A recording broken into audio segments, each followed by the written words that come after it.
What are your strengths and weaknesses? Sir ये सबसे चूतिया सवाल है सर। सबसे पहले तो स्ट्रेंथ है ही नहीं।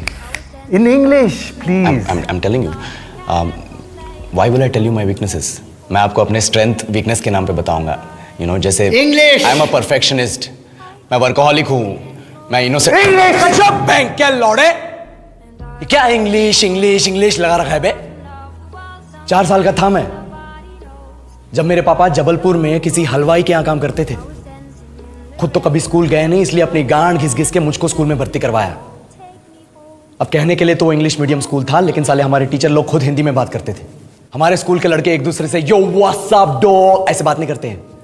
क्या भौंक रहा है तेरा लंडा आजकल है? ऐसे गले मिलते हैं।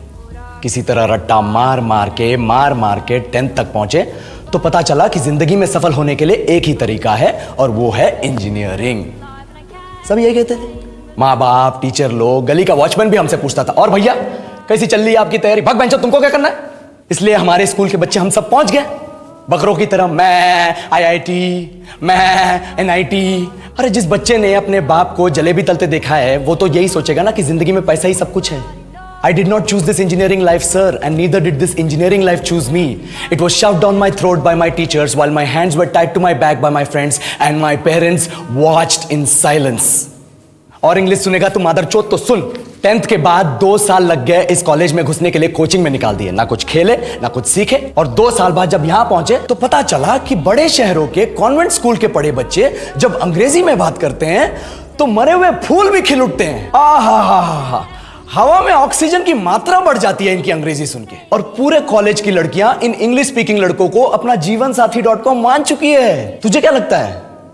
मुझे कभी लगा नहीं कि मैं अपनी अंग्रेजी पे काम करूं, अपने पर्सनालिटी पे काम करूं। बहुत लगा। ये चूतिया इंडस वैली सिविलाइजेशन का जो एजुकेशन सिस्टम बिठा के रखे हो, जिसमें हर साल में 10 सब्जेक्ट, हर सब्जेक्ट में theory, practical, viva, lab work, external, internal, majors, minors, assignment, project, thesis, गांड मार के रख लिया हमारी।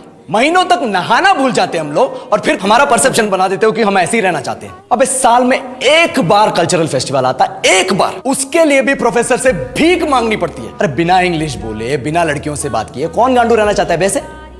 पर टाइम कहां है कुछ सीखने के लिए? लगे पड़े हैं कोडिंग सीखने, 3 लैंग्वेज सीख रहे हैं, अलग अलग इंग्लिश छोड़ के। लेकिन जब प्लेसमेंट्स की बात आई तो सबको एप्टीट्यूड चाहिए, पर्सनैलिटी चाहिए, इंग्लिश स्पीकिंग चाहिए। It is not that we can not speak English, sir. We are just very conscious of our diction and our pronunciation, and we are not confident to speak in front of anyone else. If the curriculum was a little bit diverse, if the engineering colleges in our country focused on our all round development instead of functioning like a goddamn factory that is just mass producing robots by killing their dreams and handing out degrees, I would not be sitting here in this pointless HR interview, the likes of which exist only in our country.